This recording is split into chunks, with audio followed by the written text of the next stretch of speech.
আরো কোনো আপনজন আছে কিনা? মৌলবী চোখের পানি ছেড়ে দিছে, কবিরাজ রে আর একজন মানুষ আছে রে, ইনি হলেন আমাদের গর্ভধারিণী মা। তাহলে মাকে নিয়ে আসেন। মা আসতে পারবে না, দুইজনে ধরে ধরে নিয়ে আসেন। যাইয়া দেখে মা গলা কাটা মুরগির মতো লাফায়া লাফায়া কান্দে। মৌলবী দরজায় দাঁড়াইয়া ডাক দিছে, মা কাঁদতে হবে না, তোমার ছেলে ভালো হবে গো। শর্ত হলো মা তোমাকে যাইতে হবে। আমি আপনাদের কাছে ফাইসালা চাই, মা সন্তানের বিপদে কাছে আসবে কিনা? আরে মা বাবার কথা মতো যে জন চলে না, বলুন মা বাবার কথা মতো যে জন চলে না, আল্লাহ নবীজির দয়া তারা পাবি না। হাইরে আল্লাহ নবীজির দয়া তারা পাবি না। মা বাবাকে দুঃখ দিলে নামাজে রোজা যাই বিফলে, মা বাবাকে দুঃখ দিলে নামাজে রোজা যাই বিফলে, মার কলে যায় আঘাত দিলে খুদা সহে না, মার কলে যায় আঘাত দিলে খুদা সহে না, আল্লাহ নবীজির দয়া তারা পাবি না। আইরে আল্লাহ নবীজির দয়া তারা পাবি না। মা বাবা অতি আপন, মা বাবার করো যতন। আল্লাহু আকবার বলুন। মারওয়াজ আমার আল্লাহ কোরআনে করেছে, আমার নবী হাদিস শরীফে করেছে। আমার আল্লাহ যদি মা বাবার ওয়াজ কোরআনে করতে পারে, এই মা বাবা চিনা বলুন আমাদের দরকার আছে কিনা? আমার নবী হাদিস শরীফে মা বাবার ওয়াজ শুধু করে নাই, মা বাবার জন্য আমার নবী চোখের পানি ছেড়ে কাঁদছে। 6 বছর বয়সে নবীর পুরা হয় নাই, সঙ্গীরা খেলার মাঠে, বাচ্চারা একসাথে, বিকাল হয়ে গেলে সব ছেলেদের বাবা এসে টাইনা টাইনা কোলে নেয়, 2 গালে চুমু দেয়, পকেট থেকে খেজুর খুরমা বাহির করে দেয়। আমার নবী মুখের দিকে তাকাইয়া থাকে। সঙ্গীরা রে কে রে এইভাবে আদর করে? জবাব দেয় সঙ্গীরা, এই লোকটা তার বাবা লাগে। আরেকজন কোলে নিলে আদর করলে, কে রে লোকটা তার বাবা লাগে। এইভাবে সবাই বাবার কোলে উঠলো গো, একজনই দাঁড়ায়া রইল, বাবা নাই, কোলে নেই না। আমার নবী সকলের মুখে মুখে তাকাইয়া চোখের পানিগুলো জর্জর করে ছেড়ে দিয়ে কান্দে। মাবুদ গো, সবাই বাবার কোলে উঠলো গো, আমার বাবা কই, আমার দি কোলে নেয় না গো, আমারে কে কোলে নিবে? খবর পৌঁছলো মা আমেনার কাছে, তোমার মোহাম্মদ কান্দে গো মাঠে দাঁড়াইয়া। দৌড় দিয়ে গিয়ে দেখলেন এখনো কান্দে শিশু নবী। ডাকতেছেন, বাবা মোহাম্মদ কে মারছে, কে কান্দাইছে, বলো তোমার কে তোমারে ব্যথা দিল, দুঃখ দিল, তোমার দাদা রাতানে সব বিচার করাইবো। আমার নবী দৌড়াইছে, মার গলায় ধরে মার কাঁধের উপর মাথা ছেড়ে দিয়ে ডাকে, মা কেউ ব্যথা দেয় নাই গো, কেউ কান্দাই নাই। আমার সঙ্গীরা সবাই বাবার কোলে উঠলো গো, মা আমার বাবা কই, আমি বাবার কোলে উঠবো। মা আমেনা নিজেও চোখের পানি ছেড়ে দিলেন। কোত্থেকে দিব রে তোর বাবা, তোর বাবা তো মদিনার জমিনে ঘুমিয়েছে। হাতে ধরে নিয়ে গেলেন দাদার কাছে, আব্দুল মুত্তালিবের কাছে। দাদা দাদা গো, আমার বাবা কই গো? আব্দুল মুত্তালিব চোখের পানি ছেড়ে দিছে, নাতি রে আয় আমার কোলে আয়, আমি তোরে আদর করবো। দাদার কাঁধে মাথাটা ছেড়ে দিয়ে কাঁদতে কাঁদতে পিঠের জামা ভিজাইয়া ফেলাইছে। আব্দুল মুত্তালিব ডাকে, রে বৌমা আমেনা, সহ্য করতে পারি না রে আমার নাতির কান্না। আল্লাহু আকবার বলো। যাও, অনুমতি দিলাম রে, আমার নাতি লইয়া সোনার মদিনায় যাও। আমার কলিজার টুকরায় আব্দুল্লাহর কবর খানি আমার নাতি রে দেখাইয়া কলিজা ঠান্ডা করে নিয়া বাবার কবরে নিয়ে যাও। কবরটা দেখলেও তার কিছু শান্তি লাগবে, লম্বা ঘটনা। কিন্তু 5 জনের কাফেলা করে পাঠাইলেন। মদিনায় পৌঁছে মা আমেনা খাজা আব্দুল্লাহর কবরের পাশে দাঁড়াইয়া কান্দে। আমার নবী শিশু নবী জিজ্ঞেস করে, মাগো এখানে কেন কান্দো?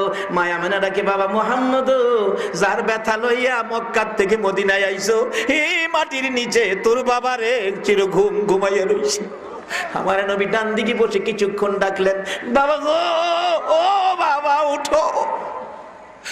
বাম দিকে বসে বসে কিছুক্ষণ ডাকলেন, মাথার কাছে বসে কিছুক্ষণ ডাকলেন, পায়ের কাছে বসে গড়াগড়ি করতেছে। বাবা গো, একটু মায়া নাই গো, আমার একটু কোলে লইয়া দাও না গো। মন কয় আব্দুল্লাহ যেন মাটির ভিতর থেকে ডাকে, মাবুদ রে, আমার কবরের মাটি সরাইয়া দে রে। আমার আল্লাহ বলেন, আব্দুল্লাহ রে, না না, তোর উঠতে হবে না, কোলে নিতে হবে না, আমি আমার বন্ধুর ভালোবাসা দেওয়ার জন্য সমস্ত মাখলুকাতরে নির্দেশ করে দিয়েছি, সবাইকে নির্দেশ করেছি, সবাই তোমার মুহাম্মদকে ভালোবাসবে। লম্বা ঘটনার সংক্ষেপ, আমার নবী বাবার কবরের পাশে কাঁদছে। আমার আল্লাহ বলেন, বন্ধু গো, বাবার কবরের পাশে যেইভাবে চোখের পানি ছেড়ে কাঁদছো, আমি আল্লাহ কথা দিলাম, এইভাবে যদি বাবারে কবর শুয়াইয়া তোমার উম্মতেরা কান্দে গো, তোমার চোখের পানির সাথে উম্মতের চোখের পানি মিলাইয়া আমি তার বাবার কবর জান্নাতের বাগান বানাইয়া দিব। মার কোলে উঠে মদিনায় আসবেন, আবুয়া নামক স্থানে এসে মা জ্বর এসে গেল, তাবুটা নাইয়া প্রচন্ড জ্বর, বারবার ডাকতেছে, আমেনা, মোহাম্মদ আয় আমার কাছে আসো, আমার কাছে বাবা তুমি বসে থাকো। মন কয় আমি বাঁচবো না রে বাবা, আমি তোমারে দেখে দেখে আমি মা বিদায় হব। আমার নবী মায়ের গলায় ধরে কান্দে রে, মা গো, বাবার ব্যথা অন্তর থেকে সরাইতে পারি না গো মা, তুমি যদি বিদায় হয়ে যাও আমি কই থাকবো, কারে মা কইয়া ডাকবো গো। প্রচন্ড জ্বর। লম্বা ঘটনা সংক্ষেপ করলাম, আমার নবীর দিকে তাকাইয়া দুইটা হাত বাড়াইছে মা আমেনা, বুকে চাপাইয়া ধরে দুই গালে দুইটা চুমো দিয়ে ডাক দিছে, উম্মে আইমান রে, আমার মুহাম্মদ রে দেখা রাখিস, আমি আমেনা বিদায় হয়ে গেলাম। আমার নবী দুঃখের দুঃখী রে, দুঃখের শেষ নাই। মাকে আবুয়া নামক স্থানে দাফন করে চোখের পানি গুলো ছেড়ে দিলেন।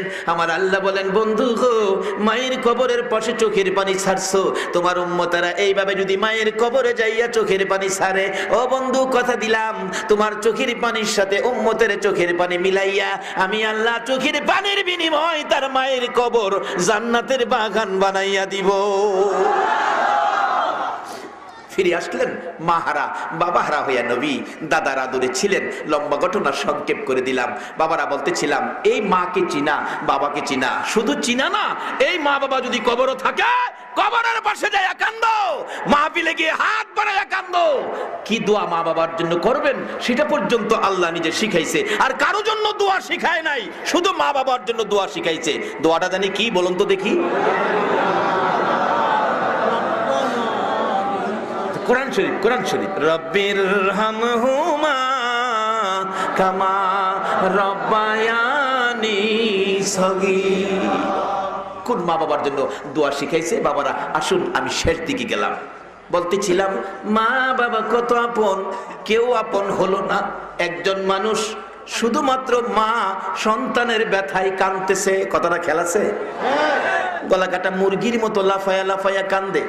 কবিরাজ বলছে আরো কেউ আছে কিনা, মৌলবী বলেছে একজন আছে, আমার মা, নিয়ে আসো।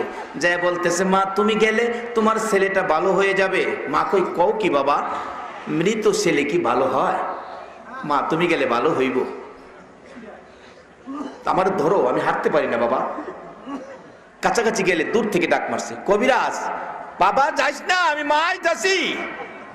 কাছে গেলে কবিরাজ ডাকে, আপনি কি মা লাগেন? হ, আপনার ছেলে ভালো হবে, শর্ত হলো আপনি মা পায়ের কাছে দাঁড়াবেন, 20 ঝাইরা পায়দা বাহির করব, 20 আপনার উপরে উঠব, আপনি মা মরে যাবেন, আপনার ছেলে ভালো হবেন। বলুন কেউ রাজি হইল না, এই মানুষটা রাজি হইব কিনা? বাবারা ভাইরা, এই মারে কষ্ট দিয়া মক্কা মদিনায় হজ করতে যায়ও না। এই মার কলিজায় আগুন দিয়ে মসজিদে নামাজ পড়তে যায়ও না। এই মার কলিজায় আগুন দিয়ে নূপুর সম্মেলনে ওয়াজ শুনতে যায়ও না, কোনো লাভ হবে না। আরে মা বাবা অতি আপন, মা বাবার করো যতন, মা বাবা অতি আপন, মা বাবার করো যতন, 3 কথার সাথী পায়া বুইলা যায়ও না, তিন কথার সাথী পায়া বুইলা যায়ও না, আল্লাহ নবীজির দয়া তারা পাবি না। হাইরে আল্লাহ নবীজির দয়া তারা পাবে না। কেউ রাজি না। কবিরাজ প্রশ্ন করেছে, মা দাঁড়াইলে বিষ যাইরা বাহির করে তোমার উপরে দিব, তুমি মা মরে যাবে, সন্তান ভালো হবে। এবার আপনাদের কাছে ফায়সালা চাই, এই মা রাজি হবে কিনা? এই মারে বাত না দিয়া নিজের মুখে বাদ দিও না। দোয়া কবুল হবে না তো। নামাজ পড়া ডাকলেও, মক্কা মদিনায় গিয়ে ডাকলেও দোয়া কবুল হবে না। কার দোয়া কবুল হবে? বাস্তবে আসুন। কষ্ট হইতেছে আপনাদের? বাস্তবে আসুন। তিন ব্যক্তি মুমেন, তিন মুমেন বাইরিছে আল্লাহর কুদরত দেখবো, আল্লাহর কুদরত দেখতে বাইরিছে। আলেম ওলামার আছেন, জিগাই ধেরারে ঘুরতে ঘুরতে ঘুরতে ঘুরতে রাত্র হইছে, পাহাড়ি এলাকা। অনহ্যান তো শেরাটন হোটেল নাই, সোনারগাঁও হোটেল নাই, থাকবো কই? এটা পাহাড়ের গুহা। তিনজন মিল্লা পাহাড়ের গুহার ভিতরে শুয়া ঘুমাই দিচ্ছে। ঘটনাক্রমে উপরেতে বড় হাতর সুইটে আয়া এটার উঠে পড়ছে। ঘুমতে উইটা দেহে কুদরত দেখাইছে, নিজেরাই কুদরত হয়েছে। কিরে দোস্ত, সে বিপদে পড়ছ, যাইবি কেমনে? মাথাটা তিনজনে ধাক্কায় দেয়, তিনজন কেড়ে 300 জনে ধাক্কাইলেও পাত্তর সরানোর।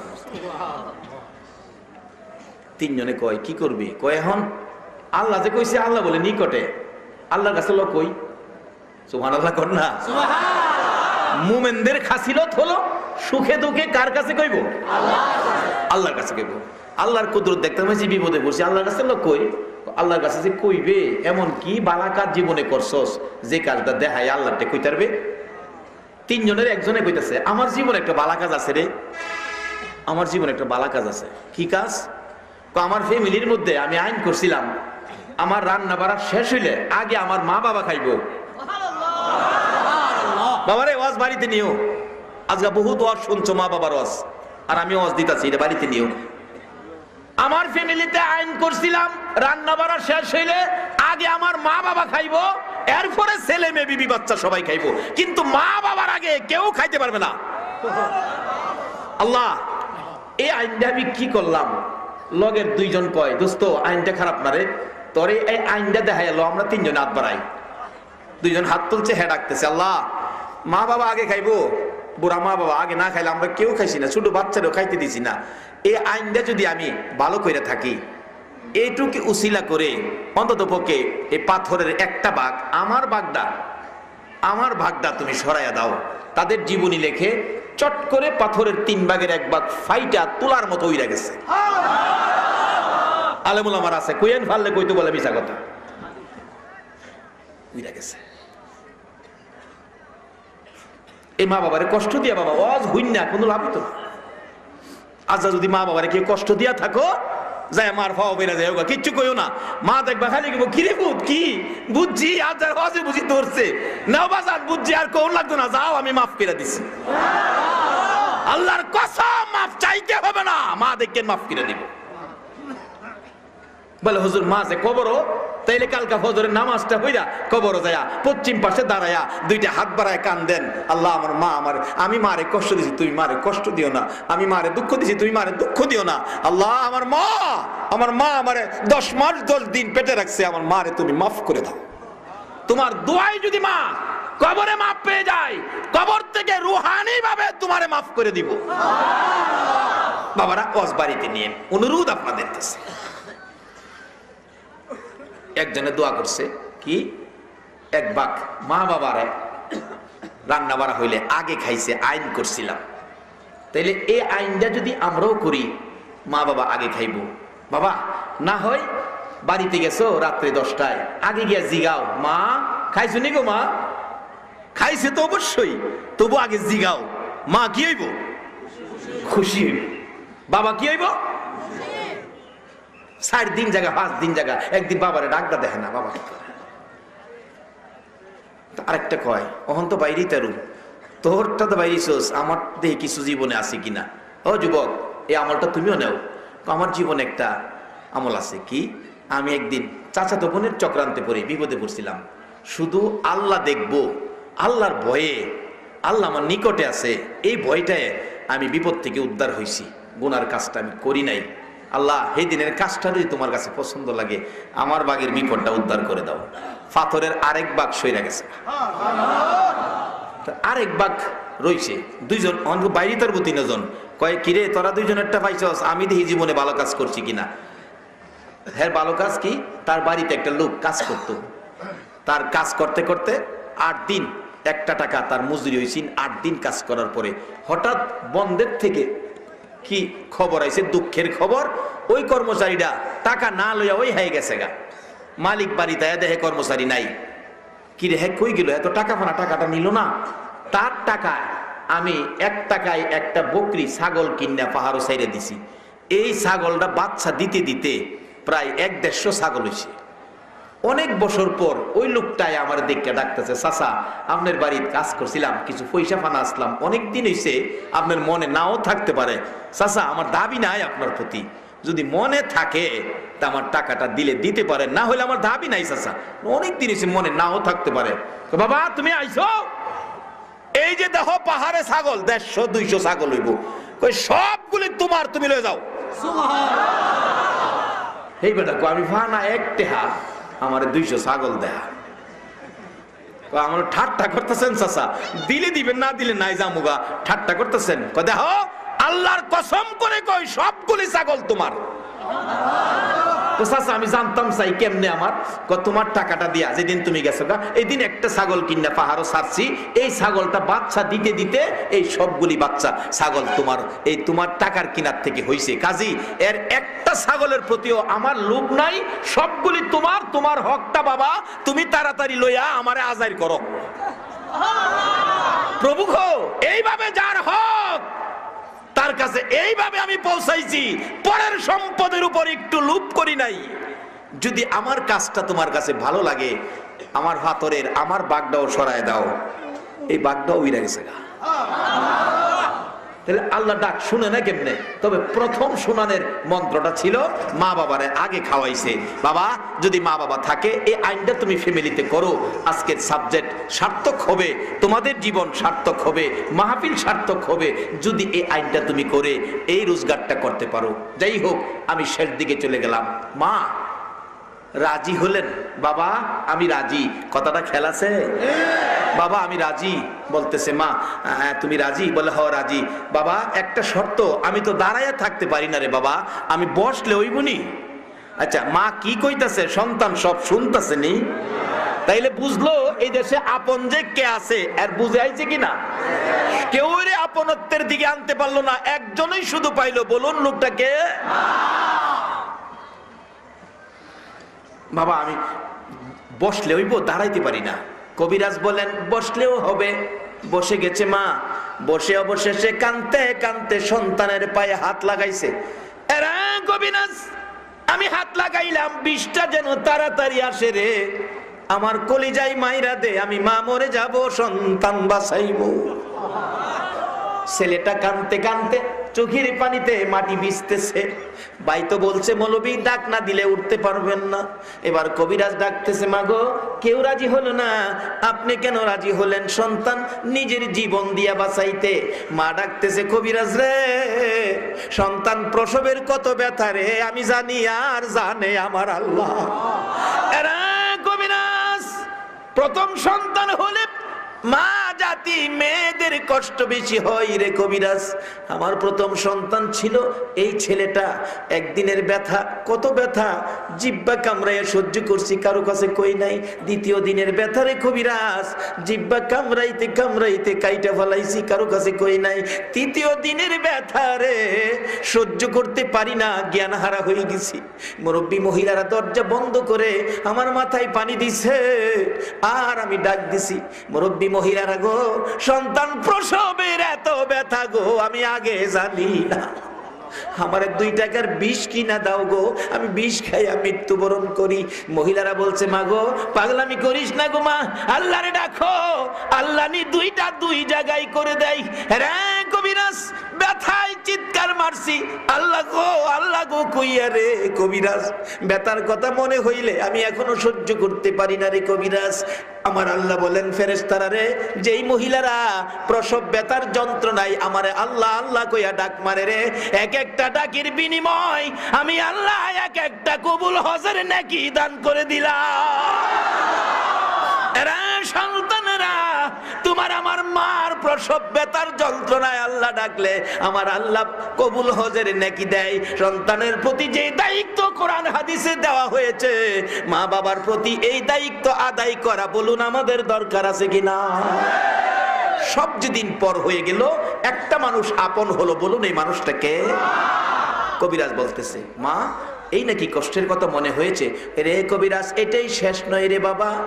আমার বালতির পর বালতি রক্তক্ষরণ হলে লোকেরা কানাকানি করে বলছে আমি নাকি মরে যাব, কিন্তু আমার বাবা দুনিয়াতে এসে ওয়া ওয়া করে চিৎকার মারলে আমি মা রক্ত মাখা হাত বাড়াইছি, দাও গো আমার কোলে দাও। এই রক্ত মাখা হাত বাড়াইয়া এই সন্তান কোলে লইয়া আমি মা সব ভুলে গিয়েছিলাম, মৃত্যুর মুখে গিয়েছিলাম এই সন্তানের জন্য। আজকে ছেলে মারা যাবে, আমি মা বেঁচে থাকবো সম্ভব নয়, আমি মার জীবন শেষ করে দে, আমার সন্তানটারে বাঁচাইয়া দে। একজন মানুষ পাওয়া গেছে নিজের জীবন দিয়া সন্তান বাঁচাবে। বলবি ডাহে, ভাই ভাই উঠেন, ভাই উঠেন, ভাই তো উঠে না, মুখের চাদরটা সরাইয়া কানতে কানতে মাটি ভিজতেছে। ছেলেরা কয়, চাচা কইল আব্বা মারা গেছে, এখন দি বলে উঠেন, মুখটা দেখা মুখ কেমনে? বিবি সাহেব মাথা নোয়া বইছে, লজ্জায় মুখ দেখাইব কেমনে? মেয়েটা খালি ডাকছে আব্বু আব্বু। মেয়েরা সাধারণত বাপেরে মায়াটা কি বেশি করে না কম করে? আব্বু তুমি বেঁচে আছো? ওই লোকটা ডাকে, তোমরা আমার আব্বু কইও না, আমার মা কই, আমার মার কাছে। মা একটা চিৎকার মেরে দৌড়াইয়া সন্তানের গলায় ধরে ডাকে, বাবা গো তুমি কি বেঁচে আছো গো বাবা? আমি মা তোমার জন্য জীবন দিতে চাইছি। এবারে লোকটা ডাকতেছে, মা গো, ও মা, আজকে বুঝলাম গো এই জগতে মার চেয়ে আপন কেহ নাই।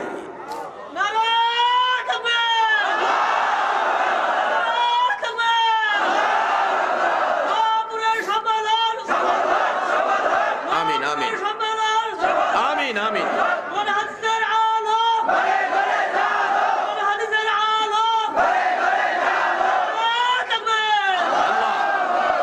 তুমি নোয়াপুরের সম্মিলন কবুল করো, সকলে বলুন আমিন। বাবারা, এই ওয়াজটুকুন বাড়িতে নিবেন, এই অনুরোধ রেখে আজকের মতো আমার আলোচনা আমি এখানেই শেষ করলাম। আজকের সাবজেক্ট অনেকেই ওয়াজ করেছে, আমি একটু ভিন্ন দিকে গেলাম বুঝানোর জন্য, অনেকটা কোরআন হাদিসের বাহিরেও গেছি বাস্তবতা বুঝানোর জন্য। আপনাদের কষ্ট হয়েছে না তো?